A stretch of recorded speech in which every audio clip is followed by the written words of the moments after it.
Hi, I'm Josh Jerome, Community and Economic Development Specialist for the City of Montpelier. Today, we're going to give you a brief presentation on the first phase of the Country Club Road project, the master planning of the 134-acre former golf course the city purchased in July of 2022.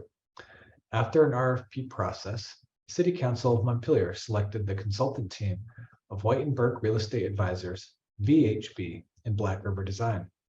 Today, you are going to hear from Stephanie Clarke, Vice President of White & Burke, who's going to provide a brief presentation of this project. So without further ado, here is Stephanie Clarke from White & Burke. Thank you for taking a few minutes to hear more about the master planning of the city-owned Country Club Road property. The purpose of this video is to educate the greater Montpelier community about the city's efforts and spread the word about how to provide input. The city first acquired the property in the spring and held extensive community conversations throughout the fall. Concurrently, the team conducted due diligence analyses on the site, which concluded in December. We are now in the winter stage, evaluating opportunities and constraints with a series of public meetings and opportunities for input. This work will continue into the spring with concept planning and more public meetings. The end result of this phase is an actionable master plan. This will come complete with recommendations for more due diligence and more opportunities for input. Please note that this is not a final land plan, as many factors are subject to change as a result of the further due diligence. We also know that time is of the essence. There is funding available now, and there are significant needs now. But we are also following a process to maintain transparency, be inclusive of many perspectives, and to ensure best practices in the process of the due diligence. That means development is still likely a few years out. There are other ways to get involved, and we encourage you to help us spread the word, attend a meeting, take the survey, encourage others to take the survey, and share this video on social media. Over the fall, we conducted several meetings, had conversations, surveyed the business community, and surveyed high school students.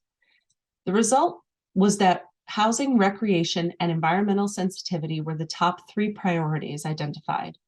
Transportation and site access were the top planning concerns among most stakeholders, and ensuring an inclusive and transparent process was the top procedural concern.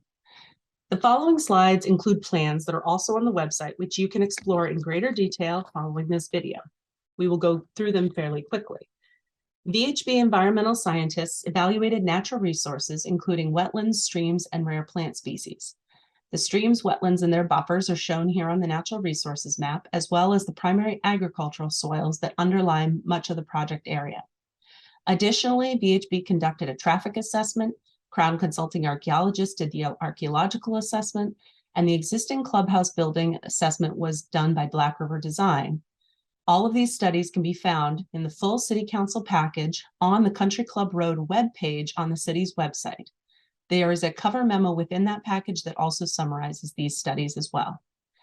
The following is a buildable areas map. This highlights the notable opportunities and constraints for development of any kind.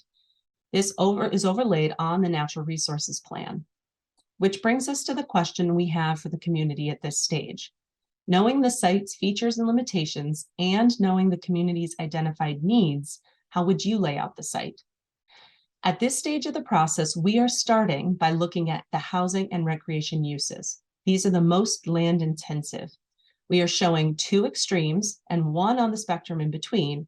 We are starting here to get feedback and direction about the scale, what to include and what to accommodate, and start envisioning the massing on the site. We are looking in this stage for a direction, not a decision. We know that these plans are not exhaustive, but this has to be an iterative process, and those pieces will depend on the direction from this stage. Test A shows the maximum housing that can be developed on this property. Test B is maximum recreation, and Test C shows a balance of the 2. These plans are all available on the website, and please remember, they are not final concepts. These are test sketches to show scale. While they address some of the community's concerns, we know that future concepts will need to take into account more design considerations such as view sheds, wildlife corridors, and the reuse of paths. And it is not known, though, if meeting all of these desires will be possible. But the design team will attempt to show the various impacts and accommodations required to achieve the desired outcome in the next stage. We have the following questions for the public. These are captured in the survey, and the city is open for input on these questions through any of the pathways we've identified. So thank you for watching this video. Please take some time to review the sketches on the website, weigh in with your perspective on the survey, or come to one of the meetings. Thank you for your time.